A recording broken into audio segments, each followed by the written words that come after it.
Hello, Bluetooth. It's the one and only Icebound Glaceon, and this definitely is not the second time I'm recording this because I just freaking recorded the whole thing and I realized my recording software was not recording.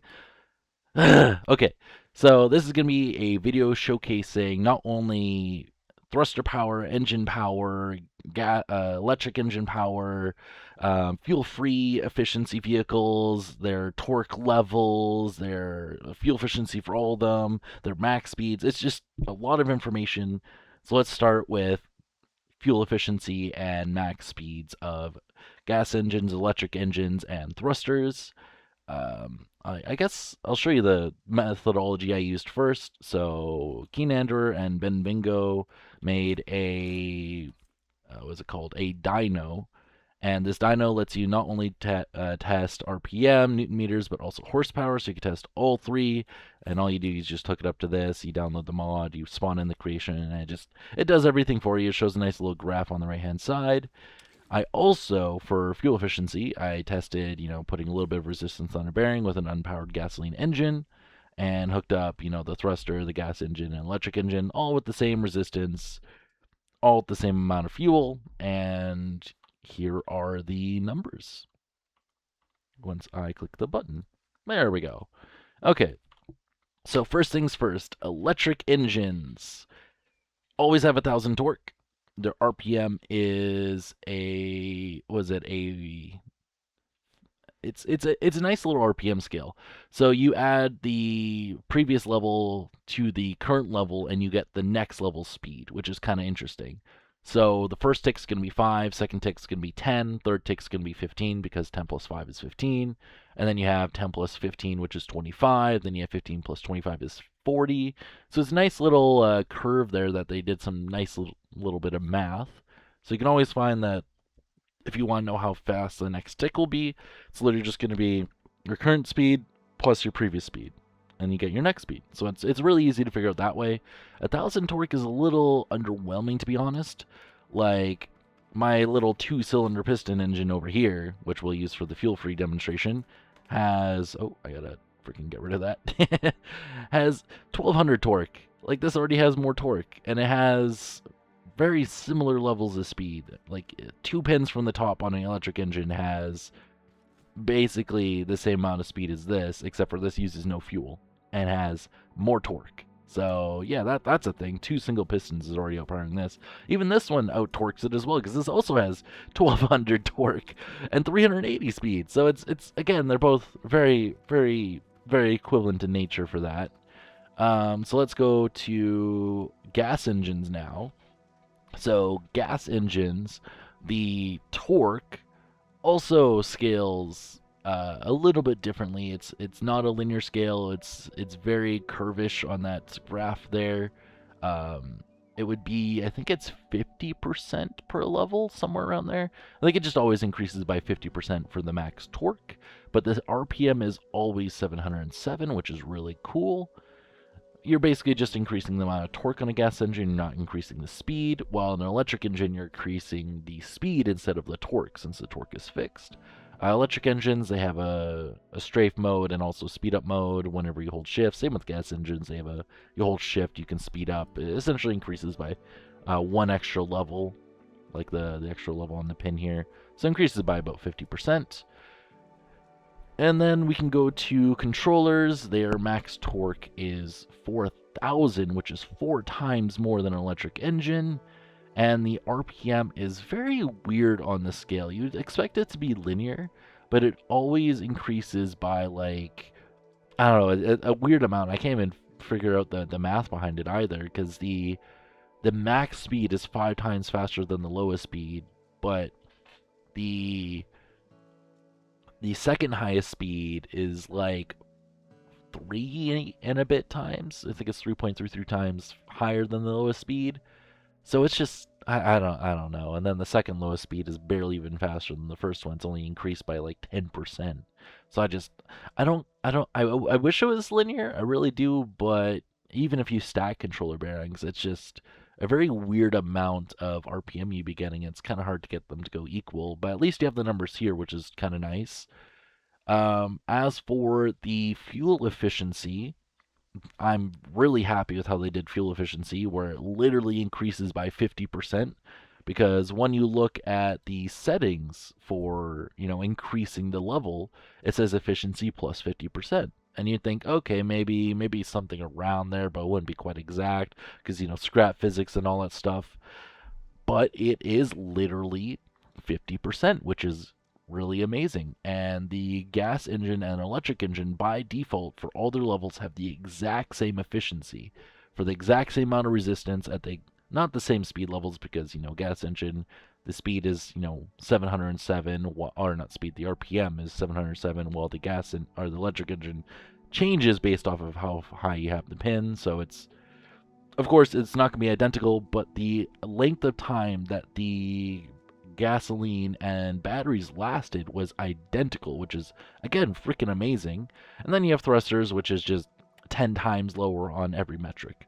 So if you have a gas engine that a single thing of fuel on a level 5 engine lasts 270 seconds, which is, was it, 5 minutes, just below 5 minutes, like 4.5 minutes off of one single fuel. The thruster is going to last 10 times less, so it's going to be half a minute, just under half a minute. So it's kind of cool how they got the math there. So since we got all the math out of the way, now I get to go on to fuel-free stuff. And I am double checking, yes, it is recording this time, and we are 6.5 minutes into the video, just talking about fuel efficiency and testing and okay. So we'll be looking at wedge power because scrap physics are absolute freaking garbage, and normally when you push an object into another object, the forces kind of cancel each other out. But because of scrap physics, when you push a wedge into a cylinder, it pushes back on a kind of an angle instead of just straight back, equal and opposite reactions, that whole thing. So it ends up creating a torque effect.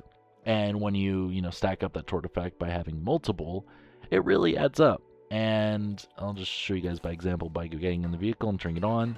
The downside to this design, A, it's really simple, but B, it's laggy, a little laggy because of the particle effects, the collisions, it's noisy.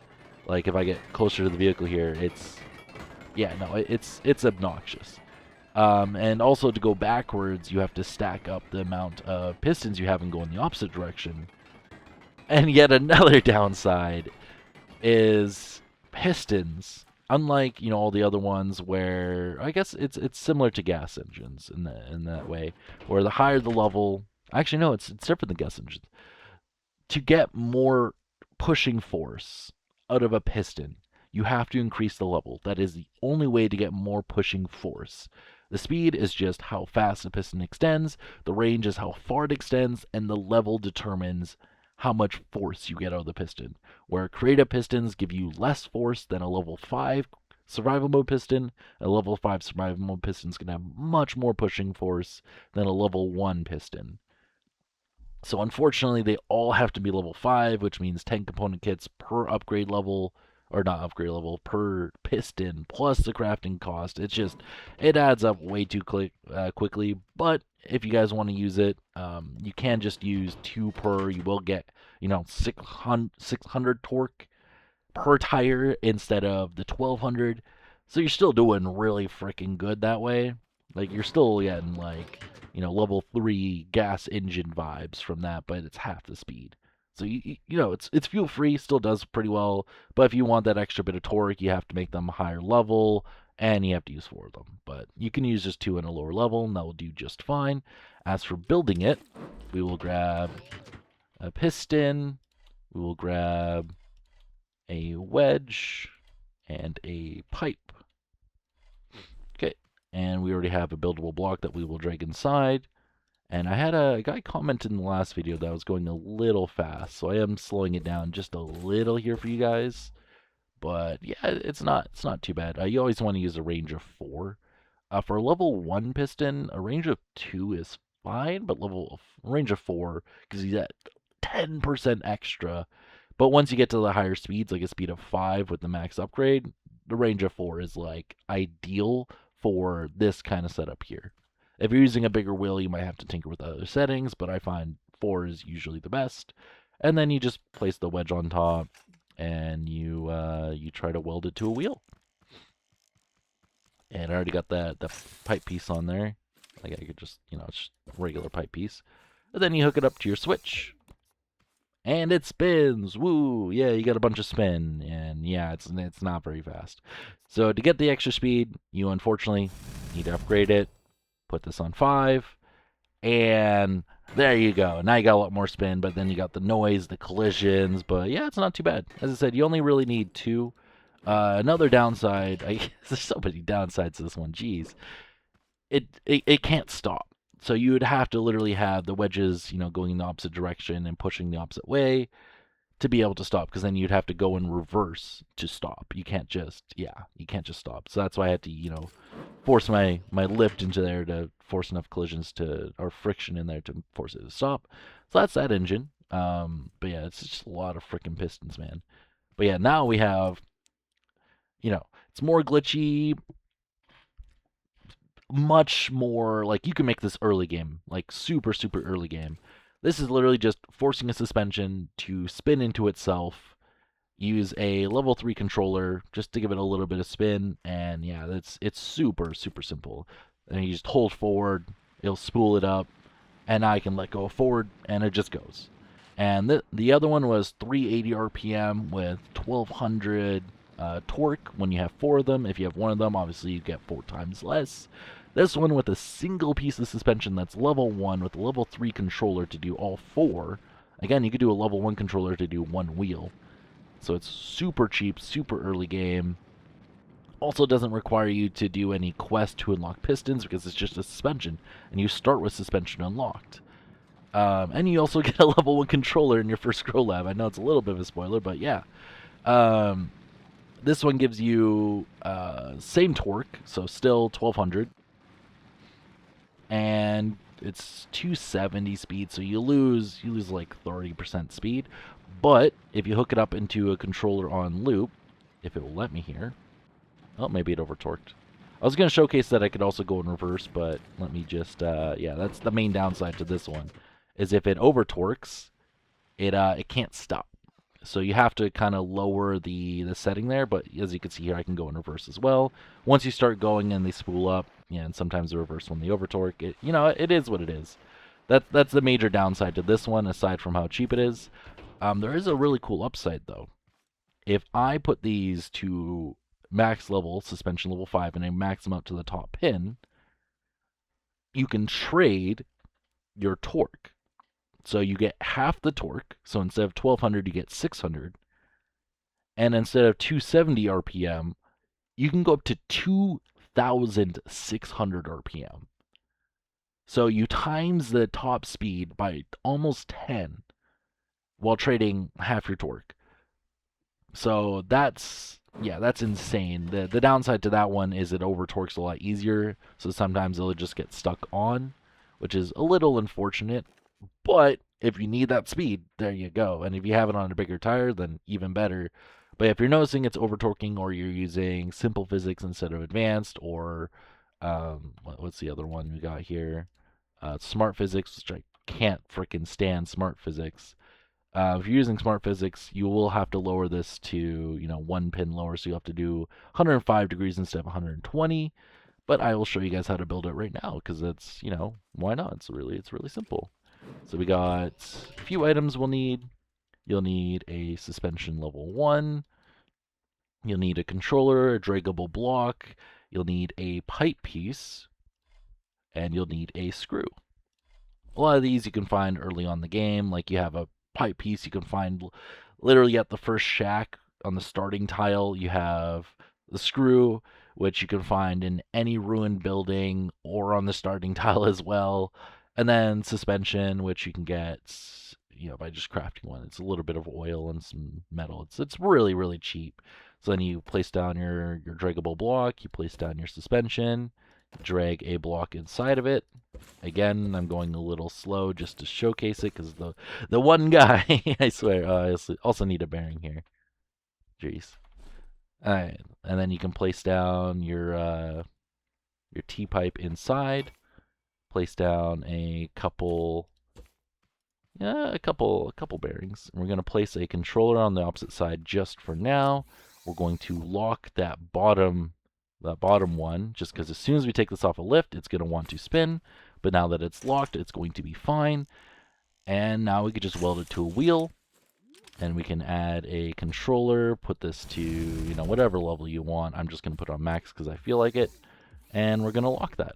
And now, when you put this on to like 120 degrees, and we increase this a little bit, we can actually turn this on, and it should spin. So it spools up a little bit slower. Oh, because I have it on slow speed. Jeez. But yeah, as you can tell, it's a little bit slower, but not by much. But it is. If we let's just how do we stop this? I wonder. Let's just force a lift into it. Turn you off. There you go. But yeah, so silent unless you run into it. So no noise, a lot less laggy. There's no collisions, which is so nice, and it stops. This one actually stops on its own because it's technically a suspension glitch. On top of using glitch welding, the suspension glitch caused it to force or to stop spinning. But if we increase this to max, we can now increase the turning radius to 165, and yeah, it's really, really fast, and you can still stop it. Kind of. If it overtorques, it overtorques, and you're kind of hooped. Then you got to place it onto a lift and rebuild it. Whatever. There you go. See, it's fixed itself. So that's that design. We can go on to... Oh yeah, I did a test with how much torque it has, and level 1 with a butt ton of concrete. So I was just curious, like, this is 3,000 concrete almost, and let me just rotate it so I'm not driving into the water. That'll be a later vehicle. But yeah, if I hold forward, same level 3 controller, same level 1 suspension, it doesn't care. It just goes. Other than, balancing and whatnot. Yeah. But that's kind of cool. That has just a stupid amount of torque. And I've used these in survival Let's Plays. They're just amazing for making like a semi-truck that just needs to pull a lot of weight, and you don't want to use like 3 stacks of fuel just to deliver a few crates. But yeah, so then piston engines. Again, this one is about the same speed as a suspension glitch one. The level 1 suspension glitch one, not the level 5 one where it has the 2,000 some RPM. This one, just turn on the switch and it just goes. So this one's heavily dependent on which wheels you have, because if you have smaller wheels, it's going to be really slow. If you have the medium wheels, they're going to be okay speed, but if you have, the frame ones here, or if you have the monster wheels, then it's faster. I did used to do piston races in the past, so if you want to learn about like V6 piston engines, V8 piston engines, ratchet engines, Tremel gears, like all these fancy stuff for piston engines, you can go to a previous video. And they are like 4 or 5 years old, so they're a little dated, but everything still works. And like you just use a little timing wheel, put a sensor into the timing wheel, use a rotation to choose what settings you want to do for said timing wheel, which just tells the pistons when to fire because they go straight into the pistons. And these are all level 5, and the range is determined by how big the crankshaft is and how far the pistons are away. But yeah, it's pretty simple. I'm gonna delete that there. But yeah, so that's not too bad. Again, you can always go to a previous video to do that, to view that. Now we're gonna test the Holy Grail. I should have showcased this at the beginning, because no one's gonna be still watching. Okay, thanks, game. You are freaking wonderful. Just kick me off the vehicle, why don't you? Jeez. Alright, so let's spin because Scrap Mechanic forgets how to float. And let's turn it back on. So, in Scrap Mechanic, you can actually make watercrafts. This is a fuel-free watercraft, and yeah, it goes. This is 50% faster than sprint swimming through water. The downside is, with the torque effect, it wants to flip itself when you turn, but that's just, centrifugal force, and when you spin something and you try to rotate it, it torques in I think it's like a 90-degree offset from the original angle. So that's the main downside with this. You could have 4 of these, and they would cancel each other out because of the suspension glitches, or I could place a suspension glitch in the middle in a slightly different spot, and that would fix that. Another downside to this is, can it just like not fucking rotate weird? I want to just be level. There we go. The second downside to this is to get it to go fast, you have to be light. And as soon as you put like a large chest on this, or a bunch of crates, or a bunch of things to carry, it slows down significantly. However, you can just make a bigger barge with even more mass it's throwing through the water. So this one's pretty simple. You just have, suspension glitches spinning, and then you put some weight on the ends, and you have the weight separated by a bearing or suspension or a piston. That way, when these hit the water, it's calculating the collision with the water from the center point rather than the center of the wheel. So you do have to separate them, but like this, it's so cheap anyways. You're just using a few suspension. They don't need to be level 5. Level 1 suspension with the suspension glitch only has 30% less spinning power, so you're only losing, I don't know, 5 kilometers per hour. So you're going from 25 down to 20. And your swimming speed is like 16, not even. So, or your sprint. Oh wow, that's a good crash. And that would have been like a split second for you guys, but the game just freaking crashed for no reason. That's freaking wonderful. But yeah, this one also works on land. It's significantly faster on land. It's unironically the same speed as these ones because of the bigger wheels. Without the bigger wheels, obviously, because these are such a massive radius, it is about half the speed of those ones. So yeah, it's still kind of nice though that you can have water. I will showcase the barge though. I think I named it, yeah, fuel-free barge. I did a video on this 4 years ago, but like if we look at, this has 700 concrete, right? And it's pushing, quite a bit of weight here. It's also got, a bunch of heavy stuff down there. And I'm going to put this in the opposite direction because this is, yeah, I did not mean to turn that on. Jeez. All right, so let's get in this, push the switch. And, yeah, a little on the noisy side, but once you get in the water, yeah. Come on. Right. So as I said, to do the heavier amount of weight, you kind of need, unfortunately, multiple suspension glitches. You need, still the more speed, more torque, and you need a much bigger platform. This one, as I showcased in the previous video, does not really lose speed when you put a lot of weight on it because it is already so much heavier, and because it's pushing so much weight already, this one does not care about how much weight you put on it. Like, I put 5 craft bots on this thing. And the craft bots are like one of the heaviest, aside from the anvil, one of the heaviest things you could put on your vehicle. And it just did not care. Like, it's a fixed 10 kilometers per hour. It does not go any faster. Does not go any slower. You could put as much weight as you want on it. So that's what I'm saying. Like, for these kind of paddle systems, it's heavily dependent on, hey, do you want, a lot of pushing power? Do you want just something that's fast? Like, this one will get your stuff across the water. If you need to carry a lot of stuff from one base to another, you can use a barge. Or if you want to just go fast, you make a really light vehicle, and you could just get her over with, have some fun, go wherever you want. I did unpause the video. Thank gosh, I don't want to lose another recording, because I got to do freaking base defenses after this. So, yeah. But yeah, I'll see you guys in the next video. Hopefully you guys found this video informative. I will be doing more tutorial videos in the upcoming future, like pretty much all throughout this month. So yeah, hopefully you guys look forward to this kind of content, and I'm ecstatic with the amount of feedback I've gotten from the previous video. It's already over 12,000 views with over 200 likes, and hasn't even been a week yet. Most of my videos take months to get to that kind of feedback level, and it's just, thank you guys so much. The more you guys like and comment on these videos makes me want to just push out more informative content that I can. And the Let's Play series is surprisingly doing well as well. I'm used to only getting 5 to 10 views. That one's already hundreds views per video, which is awesome. But yeah, thank you guys so much for the feedback and the corrections as well. You guys have corrected me on some of the things.